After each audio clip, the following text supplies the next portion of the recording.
Guys welcome back to a new video. और आज की वीडियो में मैं बात करने वाला हूं बेल्जियम के बारे में। बेल्जियम ने वर्क परमिट अनाउंस की है 2024।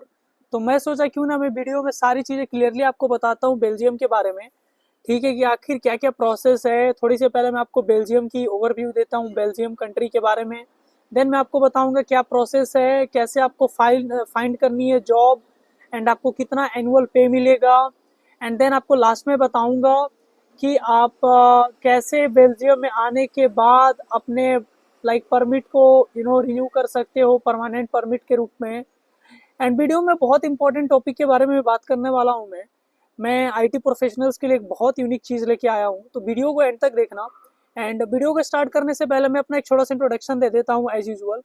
मेरा नाम नितिन कुमार श्रीवास्तव है एंड मैं यूनिवर्सिटी ऑफ मेसिना का स्टूडेंट हूँ। मैं study visa, work visa and travel visa पे वीडियो बनाता हूँ। अब मैं आता हूँ वीडियो के टॉपिक पे। पहले तो मैं बताता हूँ आपको बेल्जियम के बारे में। Belgium is one of the richest economy of eurozone, okay, with per capita income of 66 के यूएसडी डॉलर। सो अगर किसी कंट्री की पर कैपिटा इनकम इतनी है तो आप समझ जाओ कितनी अच्छी लोकेशन है यूरोप में, सेनेगन जोन में, आपके लिए आके पढ़ने के लिए, काम करने के लिए और पैसे कमाने के लिए। मैं बेसिकली वर्क परमिट की बात है तो हमें पैसे कमाने की बात करूंगा, सॉरी मैंने स्टडी की बात कर दी। उसके बाद मैं आपको बताता हूँ कि एवरेज एनुअल इनकम कितना होगा अगर आप बेल्जियम आते हो काम करने। तो यहाँ की जो एवरेज एनुअल इनकम आपकी होगी ना, वो होगी अराउंड 50K यूरोस मिनिमम। मतलब कि अगर आप कोई सा भी जॉब करते हो ना बेल्जियम आके, और अगर आप पर डे करते हो तो आप 50,000 यूरोस तक कमा सकते हो, ठीक है, साल का। उसके बाद मैं आपको बात करूँ तो बेल्जियम की कैपिटल ब्रुसेल्स है। अदर मेजर सिटीज की बात करूँ तो एंटवर्प है, गेंट है, ब्रक्स है। तो ये सारी बेल्जियम की बड़ी बड़ी सिटीज है ब्रुसेल्स के अलावा। एंड अगर आप ब्रसल्स में आते हो जॉब करने तो बेटर आपके लिए कैपिटल में आ रहे हो। उसके बाद बेल्जियम सेंगन जोन की पार्ट है, सबसे इम्पोर्टेंट। एंड उससे सबसे इम्पोर्टेंट बात है कि अगर कोई बंदा इंडिया से, पाकिस्तान से, साउथ ईस्ट एशिया से अगर वो सोचते हैं किसी ऐसे कंट्री में आना जो काफ़ी सेफ नेशन हो, क्योंकि बाद में वो अपने फैमिली को भी लाते हैं, तो अगर आप इस हवाले से सोच रहे हो बेल्जियम आने के लिए तो बेल्जियम आपके लिए बहुत अच्छी कंट्री है। Belgium is one of the Europe safest nation. उसके बाद अ, मैंने सारा चीज आपको क्लियरली बता दिया बेल्जियम के बारे में थोड़ा सा। अब मैं आता हूँ डायरेक्ट जॉब कैटेगरीज पे, किस तरह के आपको जॉब मिलेंगे बेल्जियम में अगर आप आते हो, ठीक है।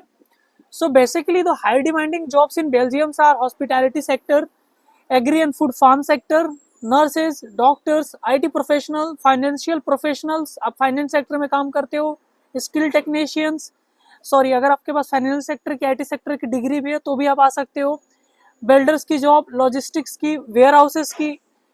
सो ये सारे जो मैंने आपको जॉब्स बताए ये मोस्टली आपको बेल्जियम में इजीली मिल जाएंगे। बेल्जियम में ये ज्यादा डिमांडिंग जॉब्स है अगर आप बेल्जियम जॉब करने आते हो, जॉब के हवाले से अगर आप बेल्जियम आते हो तो, ठीक है। वर्क परमिट 3 टाइप की होती है।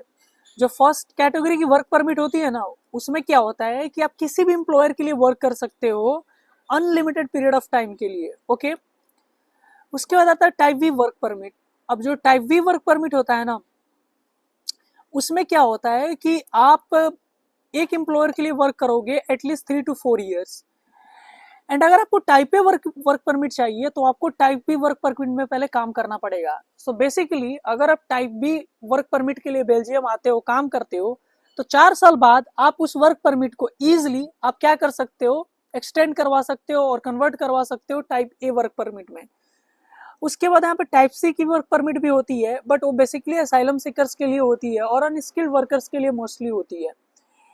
अब मैं अगर आपको बताऊं कि मैंने आपको पहले क्या बताया, मैंने आपको बताया बेल्जियम के बारे में, फिर आपको मैंने हाईली डिमांडिंग सेक्टर्स बताई बेल्जियम में, फिर आपको मैंने वर्क परमिट की टाइप्स बताई। अब वीडियो में आगे जाने से पहले मैं आपको ये बताना चाहता हूँ कि अगर आप चाहते हो कि बेल्जियम वर्क परमिट के लिए आप हमारी असिस्टेंस लो, हम आपको किसी तरह की सहायता प्रदान करें, हेल्प करें जॉब फाइंड आउट करने में, वीजा फाइलिंग में, तो आप हमें कांटेक्ट कर सकते हो। डिस्क्रिप्शन में आपको हमारी व्हाट्सएप नंबर मिल जाएगी, अब जाके वहां चेक करो। उसके बाद मैं आता हूँ कि आप जॉब कैसे फाइंड आउट करोगे। सबसे इंपॉर्टेंट सेक्टर इस पर्टिकुलर बेल्जियम वर्क परमिट की, क्योंकि लुक, आना तो इजी है, पहले होता है जॉब लेना। तो आप कैसे जॉब क्रैप करोगे। तो बेसिकली बेल्जियम आने में एक बहुत बड़ी फर्क क्या है कि अपनी उनकी खुद की वेबसाइट है जॉब्स के लिए फॉर द इंग्लिश स्पीकर्स। जैसे कि वहाँ www.brussels.com है, फिर www.jobsin.brussels.com है, फिर लिंक्डइन है, इंडीड है, ग्लासडोर्स है, यूरोपियन यूनियन की ऑफिशियल साइट है।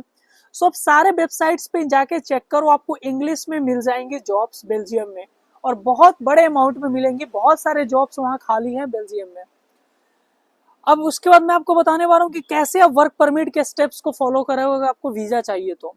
पहले आपको क्या करना है, अपने लिए एम्प्लॉयर फाइंड आउट करना है। तो आपको इन सारे वेबसाइट पे जाना है, वहां जाके इंग्लिश स्पीकिंग जॉब आपके अपने पर्टिकुलर एक्सपीरियंस फील्ड में खोजना है, या फिर आपने जिस फील्ड में पढ़ाई कंप्लीट की है वहां पे आप जॉब फाइंड आउट करोगे। जैसे आपको जॉब मिल जाएगा तब उसके बाद आप उसके लिए एप्लीकेशन करोगे, तो वहां पे आपको एम्प्लॉयर को अपनी सीवी भेजनी होगी, यूरोपास सीवी, पूरी यूरोपियन स्टैंडर्ड में बनाना।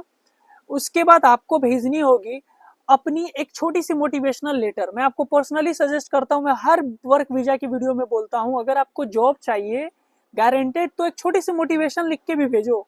Why you are applying for this particular job, what your intention behind grabbing this particular job, how you will give your best in this particular job, how you will bring so much productive thing on the table for your employer। ये सारी चीजें लिखो। उसके बाद जैसे आपकी work permit grant हो जाती है, और एक चीज, हाँ, आप जब एप्लीकेशन करोगे उसके बाद एम्प्लॉयर में भी आपका इंटरव्यू ले इंग्लिश स्किल चेक करने के लिए। अगर आपके पास IELTS की जनरल IELTS टेस्ट दी है आपने, वो भी आप भेज सकते हो इंग्लिश प्रोफिशिएंसी को प्रूव करने के लिए। तो जैसे आपकी वर्क परमिट आती है, सिंपल सा काम, बहुत इजी काम है। आपको कहाँ जाना है, VFS के साइट पे आपको लेना है बेल्जियम की वर्क परमिट की वीजा की अपॉइंटमेंट। ओके, अब मैं आपको वर्क की वीजा की डॉक्यूमेंट्स प्रोसेस को बताऊं, उसके पहले मैं आपको एक चीज, छोटा सा इंफॉर्मेशन देने वाला हूं। मैं आपके लिए एक बहुत इंपॉर्टेंट न्यूज लेके आया हूं। If you are tech professionals and looking for tech jobs in Europe, then you must join Vienna Tech Job Fair 2024. One of the Europe's biggest tech job fair is going to happen in Vienna. So link description में है, आपको simple सा link से जाना है और उस particular आप जॉब फेयर को ज्वाइन करो। आप वर्चुअली भी ज्वाइन कर सकते हो और फिजिकली भी वहां जा सकते हो, अगर आप यूरोप में रहते हो, अगर आप जॉब फाइंड आउट कर रहे हो एज ए टेक प्रोफेशनल्स, किसी भी तरह का टेक फील्ड में जॉब, क्योंकि वहां पे यूरोप के सारे बड़े एम्प्लॉयर्स आ रहे हैं। 6 जून को हो रही है जॉब फेयर वियना में। तो यूरोप की जितनी बड़ी बड़ी कंपनीज है उसके फाउंडर, सीईओ, सारे बड़े बड़े लोग आ रहे हैं। तो वहां पे वो आ रहे हैं आपको जॉब ही देने, आपसे बात करने, आपसे रूबरू होने, आपके स्किल्स को जांचने, एंड देन आफ्टर आपको जॉब ऑन प्लेस प्रोवाइड करेंगे। ठीक है, तो अगर आप किसी तरह का जॉब चाहते हो टेक के फील्ड में as a professional, as a skilled, तो आप जरूर इस पर्टिकुलर इवेंट को ज्वाइन करो। लिंक डिस्क्रिप्शन में है, आप लिंक पे क्लिक करो एंड डायरेक्टली आप ज्वाइन कर सकते हो साइन अप करके। उसके बाद मैं आपको बता रहा था कि अगर आपको work permit work visa file करनी है, वर्क परमिट आने के बाद क्या क्या स्टेप्स फॉलो करोगे। अपना पासपोर्ट लेके जाना VFS में, पासपोर्ट की कॉपी, 4 पासपोर्ट साइज फोटो, अपनी आप वर्क परमिट लेके जाना, एक छोटा सा इंटेंशन लेटर बना के लेके जाना। अगेन मैं बोलूंगा जरूर सबमिट करो, वीजा ऑफिसर देखेगा, बहुत इंप्रेस होगा। उसके बाद आपको साथ में लेके जाना है ट्रेवल मेडिकल इंश्योरेंस, 1 साल तक वैलिड होनी चाहिए, flight booking for visa and accommodation booking for visa, और साथ में मैं आपको एडिशनली बोलूंगा शो कर दो around somewhere around 5 lakhs INR to 4 lakhs INR for the visa fund show कर दो। आप अपने फाइनेंशियली क्रेडिबिलिटी उनको शो कर दो। तो ये सारे चीज आपको लेके जाने हैं जब आप वर्क परमिट लेने के बाद वीजा फाइल करोगे बेल्जियम की। ओके, और लास्ट में आपको ये बता रहा हूँ कि आपको PR कैसे मिलेगी। तो मैंने आपको शुरू में एक चीज बताई थी, आपने नोटिस किया जब मैं आपको जॉब कैटेगरीज के बारे में बता रहा था, वर्क कैटेगरीज के बारे में, तो जैसे ही आपको type A work permit grant हो जाएगी ना, टाइप बी के बाद जब आप वो अपना वर्क परमिट को कन्वर्ट करा लोगे, तो वो एक तरह से आपकी PR ही है भाई मेरे, क्योंकि आप 4 साल रह लिए हो, आप टाइप ए की कैटेगरी में आ गए हो, और 5वें साल आप PR के लिए अप्लीकेबल हो जाओगे, अप्लाई कर सकते हो। तो बेसिकली ये बहुत ईजी है, बहुत ईजी टू गो सॉल्यूशन है अगर आप यूरोप में जॉब एंड PR का एक अपॉर्चुनिटी ढूंढ रहे हो। एंड अभी बेल्जियम काफी अनएक्सप्लोर्ड कंट्री है, तो आप बेल्जियम जरूर ट्राई करो, काफी रिच कंट्री है यूरोपियन यूनियन की। यही थी आज की वीडियो में, एंड आई होप आपको वीडियो अच्छा लगा हो। एंड वीडियो अच्छा लगा तो आप प्लीज चैनल को सब्सक्राइब करना, वीडियो को लाइक करना, शेयर करना, and see you guys in next video, and thank you for watching this.